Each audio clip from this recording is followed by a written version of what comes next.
Perkenalkan,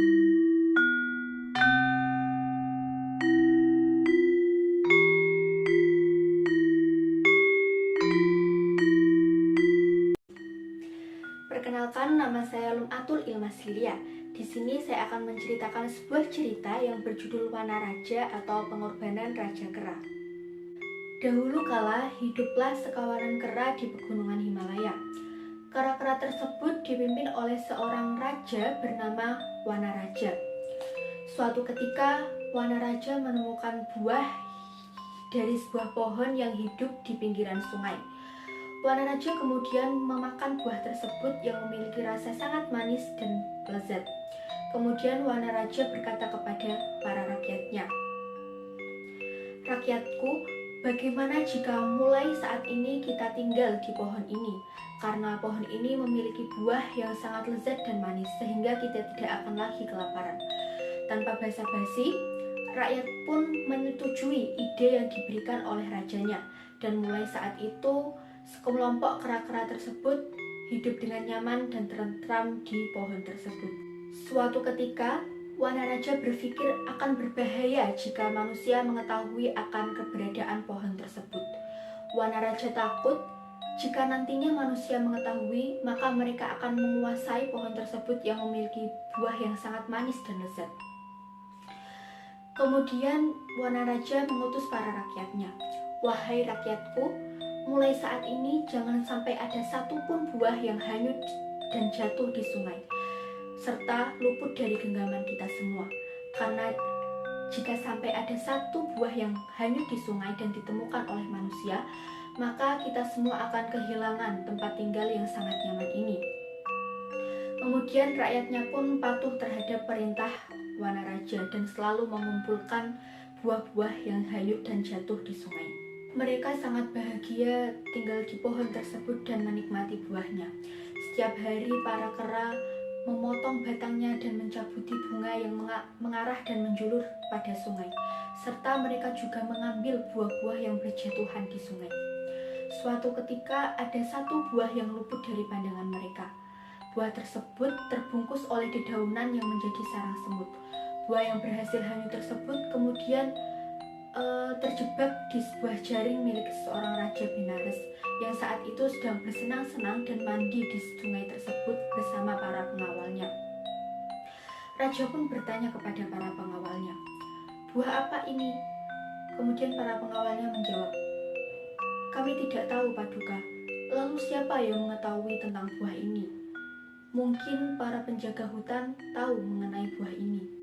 Mereka kemudian memanggil para penjaga hutan untuk menanyakan terkait buah yang tersangkut pada jaring raja. Para penjaga hutan kemudian memotong buah tersebut dan mencobanya terlebih dahulu sebelum raja mencoba. Setelah para penjaga hutan mencoba buah tersebut, raja kemudian menikmati kelezatan dari buah yang ditemukannya. Hasrat kuasa yang dimiliki oleh raja membuat sang raja ingin menguasai dan menemukan pohon atau sumber dari buah tersebut. Kemudian raja berkata, "Buah ini masih utuh, wangi dan tidak busuk. Itu artinya pohon dari buah ini tidak jauh dari sungai ini." Raja dan rombongannya kemudian menyusuri hutan untuk mencari keberadaan pohon tersebut. Setelah cukup lama menyusuri hutan, akhirnya salah satu penjaga hutan mengetahui keberadaan pohon itu dan berkata kepada raja, "Baginda Raja, itulah pohon yang tadi memiliki buah yang sangat lezat itu." Setelah melihat dengan jarak yang cukup dekat, raja terkejut karena melihat banyak sekali kawanan kera yang tinggal di pohon tersebut. Akhirnya raja marah dan mengutus para pengawalnya untuk mengepung para kera dan memanahnya agar mereka binasa. "Cepat, kepung para kera tersebut dan panah mereka, binasakan mereka sekarang juga." Tanpa berpikir panjang, kemudian para pengawal membusurkan panahnya dan bersiap untuk membidik para kera tersebut. Kemudian para kera ketakutan karena mereka dikepung, diserang, dan tidak bisa melakukan perlawanan. Setelah itu salah satu kera menemui Wanaraja dan berkata, "Tuan, bagaimana ini? Kami sangat ketakutan. Apa yang harus kami lakukan agar kami selamat? Karena saat ini kami sedang dikepung dan diserang." Kemudian Wanaraja menjawab, "Tenang, aku akan segera menyelamatkan kalian." Karena ingin menyelamatkan para rakyatnya, Wanaraja kemudian melompat pada sebuah bukit yang dekat dengan pohon tersebut. Di lereng bukit, Wanaraja menemukan sebuah bambu yang cukup tinggi dan sangat menjulang. Kemudian Wanaraja mengikat batang dari bambu tersebut di kakinya. Wanaraja kemudian melompat kembali pada pohon yang dihuni para rakyatnya. Setelah melompat, Wanaraja memeluk erat batang pohon yang paling dekat yang diraihnya karena saat itu Wanaraja sudah kehabisan energi. Dia kemudian berteriak pada rakyatnya, "Cepat kalian semua menyeberang sekarang juga." Namun saat menyeberang, rakyatnya harus terlebih dahulu menginjak tubuh dari Wanaraja. Raja Benares kemudian melihat perjuangan Wanaraja dan merasa terharu. Kemudian Raja Benares berkata pada para pengawalnya, "Siapkan kain untuk menangkap kera yang telah berkorban itu sebelum dia jatuh." Para pengawal kemudian bergegas menyiapkan kain untuk menangkap Wanaraja. Setelah Wanaraja terjatuh di kain yang lembut, kemudian Wanaraja dibawa ke hadapan sang raja dan dirawatnya.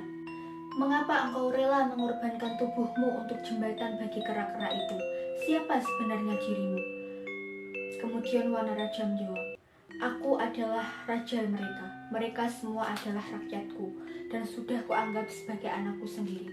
Walaupun tubuhku hampir hancur dan kesakitan, batinku tetap bahagia karena telah menyelamatkan dan melindungi mereka."